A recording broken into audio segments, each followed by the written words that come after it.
Behemoth and Leviathan are incredible creatures that we see in the Bible. The Bible, like I'd said before, mentions dragons. And, the dinosaurs would be lumped under dragons. But we see some specific terms here. Behemoth, Leviathan are two of the more popular ones. We also see fiery flying serpents and some of the fiery serpents back in the books of Moses. Behemoth is mentioned in Job chapter 40. And what's interesting is leading up to Job chapter 40, the Lord is speaking in Job 38 through 41. And he's basically putting Job in his place. And during this time, he talks about a number of creatures. Ravens, for example, he talks about, which are real creatures. He talks about eagles. He talks about a number of different creatures that are real. And then all of a sudden, he talks about this Leviathan and this behemoth, the behemoth mentioned first in Job chapter 40. And its description is fascinating. This is a massive creature, the first or the chief of the ways of God. It's out in the flooding Jordan River and has no fear.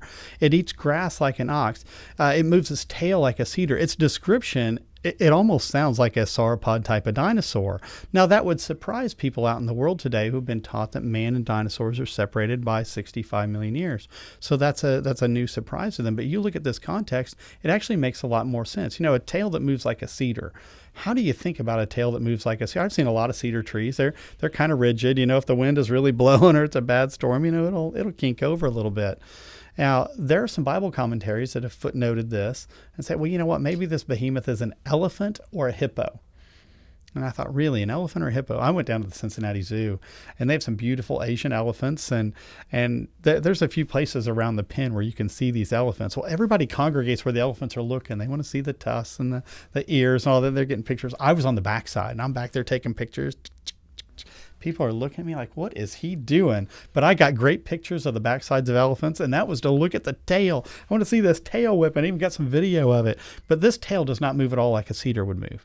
It just flops up and around just like a weeping willow. If you know what a weeping willow is, it just flops up. It's trying to hit insects off its back. So it wasn't moving at all the way a cedar tree would move. And I took a look at a hippo. Hippos have this little flap of skin. It's not, I'm like, really?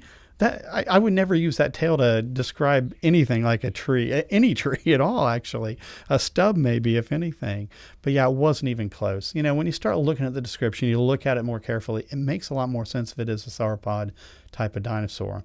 Very next chapter talks about a critter called Leviathan. Now, this is a water creature, so by technical definition, it's actually not considered a dinosaur. But like I said, in a lay sense, some of these marine reptiles, we try to lump them in. But this creature, it actually breathed fire. Now, it was some sort of reptilian type creature by its description. In fact, as the Bible talks further about Leviathan in Psalms, it talks about it in some other places in Scripture. And one of my favorite verses is Psalm 74:14, where it talks about the Leviathan, its head being broken by the Lord. It's a fascinating verse.